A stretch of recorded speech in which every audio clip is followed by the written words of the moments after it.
Hey guys, welcome to crick president channel. ఇప్పుడు వరకు ఈ ఛానల్ చూడకపోయింటే like and subscribe our channel. Team number 5 Australia ఉన్న ప్లేయర్నే కొత్త కెప్టెన్ని చేశారు. మిచెల్ మార్ష్, ప్యాట్ కమిన్స్ని రిమూవ్ చేసి వీళ్ళని పెట్టారు. ఏమో నాకైతే తెలీదు, ఎందుకంటే అది కంటిన్యూస్గా కెప్టెన్సీ చేస్తే ఏమైనా ప్రెజర్లో అవుతాడమో అని వీళ్ళు రిమూవ్ చేశారని వాళ్ళ బోర్డు నేను అనుకుంటున్నా. అది మీరేమనుకుంటున్నారో కామెంట్ బాక్స్లో కామెంట్ చేస్తే నాకు కూడా తెలుస్తుంది. పాస్ట్ గురించి మాట్లాడదాం. ఫస్ట్ ఇలా పాస్ట్ అయితే ఇప్పుడు 7-8 ఇయర్స్ అయింది కదా వరల్డ్ కప్ జరుగుతూ. అప్పుడు నుంచి 1 టైం ఛాంపియన్స్ అయినారు. అప్పుడు 2021లోనే ఆరెంజ్ ఫించ్ కెప్టెన్ ఉన్నాడు. ఈ ఇయర్ అవుతుందో లేదో మొత్తం డీటెయిల్స్గా ఎక్స్ప్లెయిన్ చేసుకున్నాం. ఇంకా టీమ్ మెంబర్స్ 15 మెంబర్స్ ఫస్ట్ చెప్తాను, చూడండి, మీరు కూడా పెడతాను. ఫస్ట్ మిచెల్ మార్ష్ కెప్టెను, ఇంకా Ashton Agar, Pat Cummins, Tim David, Nathan Ellis, ఇంకా Cameron Green, Josh Hazlewood, Travis Head, Josh Inglis, Glenn Maxwell, Mitchell Starc, Marco Stoinis, ఇంకా Matthew Head, David Warner, Adam Zampa. Travelling reserves ఉండేది Jack Fraser, Matt Short ఉండేది. ఇది team 15 plus ఇలా reserves ఉండేది. Team అయితే మంచిగా pick చేశారని చెప్పాలి. మిచెల్ మార్ష్ అతనైతే అగ్రెసివ్గా ఆడతాడు, మంచి లీడ్ చేస్తాడు, బౌలింగ్ ఆల్రౌండర్ ప్లస్ బ్యాటింగ్ కూడా 1 డౌన్ వచ్చి మెరిపిస్తాడు కూడా. మనం చూసాము ఓడే వరల్డ్ కప్లో కొద్దిగా ఇన్నింగ్స్ బాగానే ఆడినాడని చెప్పాలి. ఇంకా వీళ్ళది ఇంకా మ్యాక్స్వెల్ అయితే బ్యాట్ ఫామ్ ఈజ్ కంటిన్యూ అవుతూనే ఉంది. అతనైతే పెట్టుకున్నాడని నేను అనుకుంటున్నా. ఆర్సీబీ ఫ్యాన్స్కి అయితే చాలా టీంకి అయితే మంచి చేయలేదని నేను చెప్తాను.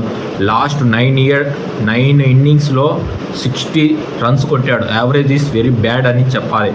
ఈ వరల్డ్ కప్లో అద్దరు కొడితే ఆర్సీబీ ఫ్యాన్స్ ఉంటే బాగా ట్రోల్ చేస్తారు. నువ్వు ఐపీఎల్ ఆడవు, ఇంకా మీ దేశాన్ని తరపున అయితే ఆడతావని. దేశం తరపునే ఫస్ట్ ప్రిఫరెన్స్ ఇవ్వాలి. నేను కూడా చెప్పడం మీకు నచ్చకపోవచ్చు, అదైతే 2 మేలు చేయాలి నేను చెప్తున్నా కదా. ఎందుకంటే ఆడ డబ్బులు ఇస్తున్నారు, కోట్లకు ఇచ్చేది. ఆడ కోట్లు ఇచ్చేటప్పుడు ఈడ కూడా మెయిల్ చేయాలి, ఆడ కూడా ఈడ. ఎందుకంటే ఆడ రెస్ట్ తీసుకోవాలి. ఇప్పుడు ఆడకపోతే చెప్పు, కంటిన్యూస్గా ఆడతాను ఇప్పుడు ఎలా ఆడతావో చెప్పు. అందుకే బాగా ఆడతానని నేను అనుకుంటున్నా. ఇంకా మిచెల్ మార్ష్ అతని గురించి ఎంత చెప్పినా తక్కువనే. బ్యాట్కి అంటే బౌన్స్ కొద్దిగా ఉంటే ఎంజాయ్ చేస్తారు ఆస్ట్రేలియా వాళ్ళు.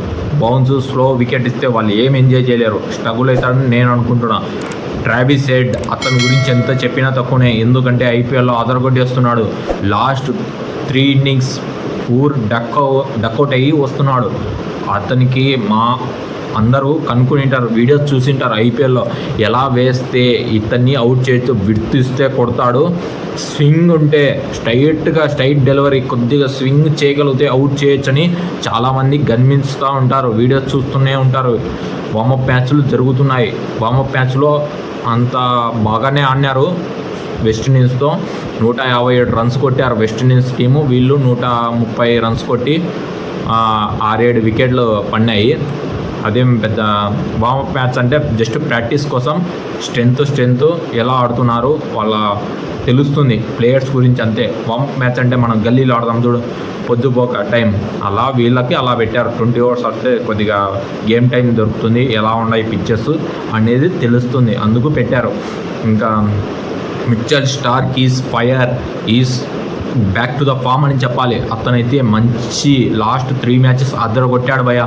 కప్పు కొట్టారంటే కారణం ఇనిషియల్గా డిఫరెంట్గా పర్ఫార్మెన్స్ ఇచ్చాడు, అది మనము అనుకోకూడదు. ఫైనల్లో ఎవరు ఛాంపియన్గా నిలిపారంటే మిచెల్ స్టార్క్ పేరు ఉంటుంది, ప్లస్ గౌతమ్ గంభీర్ పేరు ఉంటుంది. అతనికి చాలా ఛాన్సెస్ ఇచ్చాడు. డబ్బులు 23 కోట్లు తీసుకున్నాడు కదా, ఆ మటుకు మంచిగా ఇచ్చాడని నేను అనుకుంటున్నా. ఫైనల్లో సెమీఫైనల్ ఆడితేనే మెయిన్ మన కప్పు రావాల్సింది. లీగ్ ఫేజ్లో వాళ్ళ టీం అంతా బాగా ఆడినారు. అది ఇంకా మిచెల్ స్టార్కే ఫామ్లోనే ఉన్నాడు, వీళ్ళకి మంచిది. ఇంకా ప్యాట్ కమిన్స్ అతను కూడా మంచి ఫామ్లోనే ఉన్నాడు. కానీ వాళ్ళైతే కొద్దిగా ఫ్లాట్ ట్రాక్లో అయితే కొద్దిగా ఎఫెక్టివ్గా ఉంటాడు, మిగతా ట్రాక్లో అయితే అంత ఎఫెక్టివ్గా ఉన్నాడు. నక్కుల్ బాల్స్ అన్నీ ఉన్నాయి, బౌన్స్ రాబడతాడు. అన్నీ ఉన్నాయి, బ్యాటింగ్ కూడా చేయగలుగుతాడు. అది మెయిన్ అడ్వాంటేజ్ ఇతనికి ఉండేది. ఇంకా డేవిడ్ వార్నర్ అతని ఇంజరీతో స్ట్రగుల్ అవుతున్నాడు. ఇంజరీ తగ్గుపట్టం పడింటుంది, ప్లస్ రికవరీ అవుతూ ఉంటుంది. నేను అనుకోవడము తగ్గింటుంది, ఎందుకంటే ఢిల్లీ క్యాపిటల్స్ వాళ్ళు లాస్ట్ ఫ్యూ మ్యాచెస్ నుంచి ఆడలేదు, అందుకు ఇప్పుడైతే డైరెక్ట్గా ఆడిస్తారని నేను అనుకుంటున్నాను. ఇంకా Matthew head wicket keeper, batsmen, plus బాగా ఆడతాడని నేను అనుకుంటున్నాను. మంచి ఫామ్లోనే ఉన్నాడు. జాస్ ఇంగ్లీష్ అతనైతే 1 డౌన్ బ్యాట్స్మెన్ ఇచ్చి పడేశాడు భయ. ఏం కొడతాడు భయంకరంగా. మన ఇండియాలోకి వచ్చినప్పుడు ఇచ్చి పడేశాడు ఇండియన్ ప్లేయర్స్కి అయితే. అది ఇంకా టిమ్ డేవిడ్ అస్సలు ఫామ్లో ఉన్నాడో లేడో అతనికే తెలియదు. కొన్నిసార్లు పెద్ద హిట్స్ కొడతాడు, స్ట్రైక్ రేట్ 200 ఉంటుంది.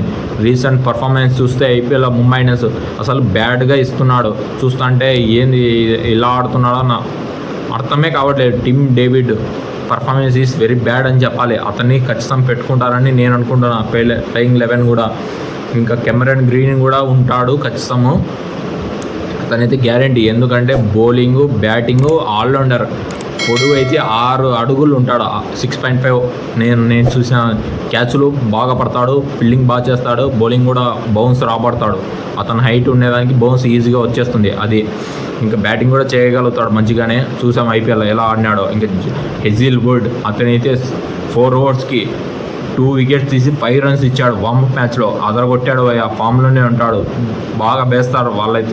వాళ్ళకి మెయిన్ వెపన్ ఆస్ట్రేలియా కంటే ఇదే, bowling attack, batting attack super అని చెప్పాలి. ఇంకా బెస్ట్ ప్లేయింగ్ 11 చెప్తాను వీళ్ళది.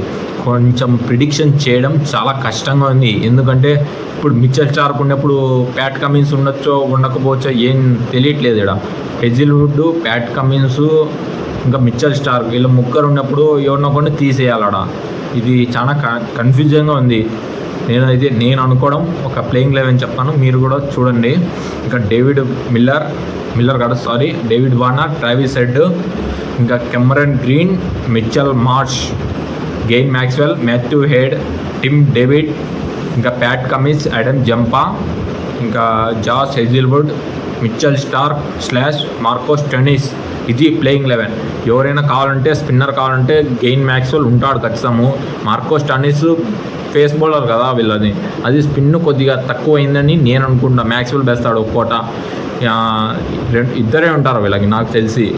మిగతా వాళ్ళంతా ఏం లేదు. జాస్ సిటీలో ఇంగ్లీష్ కూడా కొద్దిగా స్పిన్ వేస్తాడు, పెట్టుకుంటే బేసాంగ్ ఉంటుంది. కెమెరన్ గ్రీన్ కూర్చోవాల్సిందే, ఏం చేయలేం. ఇంత ఈ ప్లేయింగ్ 11లో చూస్తుంటే అర్థమే కావట్లేదు వీళ్ళ ప్లేయింగ్ 11. ఎవరిని పెట్టుకుంటారో ఎవరిని తీసేస్తారో ఫుల్ కన్ఫ్యూజన్గా ఉంది వీళ్ళ ప్లేయింగ్ 11. కానీ మంచి ప్లేయింగ్ 11 కూడా ప్రిడిక్ట్ చేసుకుంటారని నేను అనుకుంటున్నాను, మంచి ఎప్పుడైనా దిగేటప్పుడు వాళ్ళు. ఇంకా వీళ్ళకి ఉందా ఛాన్స్ అంటే స్ట్రెంత్ అంటే వీళ్ళ మెయిన్ బ్యాటింగ్ అని చెప్పాలి. ట్రావిస్ హెడ్ ఒంటి చేత్తో గెలిపిస్తాడు. ఇంకా డేవిడ్ వార్నర్ చెప్పన అక్కడికే లేదు. Glenn Maxwell IPL is very bad form continue అయింది, ఈడైతే వచ్చి మంచి ఫామ్లో కొడతాడని నేను అనుకుంటున్నాను. ఎందుకంటే అతను ఇంకా రెచ్చిపోతాడు ఆస్ట్రేలియా అంటేనే. ఇంకా టిమ్ డేవిడ్ ఎలా ఆడతాడో తెలుసు. ఇంకా వీళ్ళకి లెఫ్ట్ రైట్ కాంబినేషన్ లేదు, అదే మెయిన్ డిసడ్వాంటేజ్ చెప్పాలి. కానీ వాళ్ళకి అదేం లేదు, వచ్చినోడికి ఇచ్చి పడేస్తారు వీళ్ళైతే. ఇంకా వీక్నెస్ ఏమైనా ఉందంటే spin department weakness main. Gain Maxwell, Adam Zampa, ఇంకా జాస్ ఇంగ్లీష్, అంతే. వీళ్ళ ముగ్గురు పైన చాలా డిపెండ్ అవుతారు. ఎవరైనా తచ్చుకుని ఉంటే బాగుండింది, వాళ్ళు లేరు కదా. ఇంకా ఏం చేయలేము. ఇంకా ప్రిడిక్షన్ వాళ్ళు టీం అనౌన్స్ చేసేసారు, ఇప్పుడు మార్చలేము, చాలా ఇబ్బంది. ఇంకా ఈ టీంతోనే వెళ్ళాల్సిందే. ఇంకా ఆ ప్లేయింగ్ 11తోనే ముగ్గురును పెట్టుకొని అలానే మార్చుకుంటూ వెళ్ళాలి.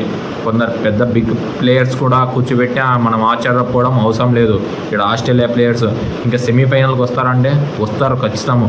వీళ్ళ బెస్ట్ 11 కూడా బాగుంది, ప్లస్ వీళ్ళ పర్ఫార్మెన్స్ బాగానే ఉంటుంది. వీళ్ళు కూడా వస్తారని అనుకుంటున్నాను. ఫైనల్కి వస్తారంటే వస్తారో రారో నాకు కూడా తెలియదు, ఎందుకంటే ఆడున్న స్లో పిచ్చులకి వీళ్ళకి సూట్ కాదు. ముఖ్యంగా నేను చెప్తున్నా కదా, మెయిన్ స్లో వికెట్ ఉంటుంది. వీళ్ళు స్లో వికెట్లో కొద్దిగా పర్ఫార్మెన్స్ ఇస్తారో ఇవ్వలేరో కూడా తెలియట్లేదు, ఎందుకంటే చాలా స్ట్రగుల్ అవుతారు. ముఖ్యంగా నేను చెప్తున్నా కదా, స్లో వికెట్లో ఎవరైనా వీళ్ళకంతా ఆస్ట్రేలియాలో ప్రతి బ్యాటింగ్ రోడ్ ట్రాక్ ఇచ్చుకొని ఆడుతూ ఉంటారు. అప్పుడు వాళ్ళకి బ్యాట్ మీదకి వచ్చేప్పుడు బాగా బ్యాట్ మీద టైమింగ్ బాగా చేస్తారు. ఇక్కడ స్లో పిచ్లో అలా ఉండదు. స్టెయిన్ స్మిత్ ఉంటే వీళ్ళకి కొద్దిగా మెయిన్గా ఉండింది, ఎందుకంటే అతని స్ట్రైక్ రేట్ ఇష్యూ అని రన్స్ లేవని అతనికి కూర్చోబెట్టారు, కామెంటరీ చేస్తున్నాడు. అతను అంటే కొద్దిగా బాగానే ఉండింది వీళ్ళ టీం అయితే, ఇప్పుడు కూడా బాగుందని చెప్పాలి. కానీ యాంకర్ రోల్ ఎవడైతే డిఫెన్స్ చేసుకుంటా అంతా యాంకర్ వరకు మొత్తం 20 ఓవర్స్ ఆడే ప్లేయర్ ఉండాలి, లేకపోతే చాలా కష్టం ఆస్ట్రేలియాకి. అది మెయిన్. వస్తుందో రాదో మీరు కామెంట్ బాక్స్లో కామెంట్ చేయండి, నాకు కూడా తెలుస్తుంది. ఇంకా బాగుంది టీం అయితే, ఇంకా కప్పు కొడుతుందో లేదో మీకే ఛాన్స్ ఇస్తున్నా, అది కూడా కామెంట్ బాక్స్లో కామెంట్ చేయండి, నాకు కూడా తెలుస్తుంది. ఇంకా అంతే. ఇంకా మీరేమనుకుంటున్నారో కామెంట్ బాక్స్లో కామెంట్ చేయండి, నాకు కూడా తెలుస్తుంది. Thank you.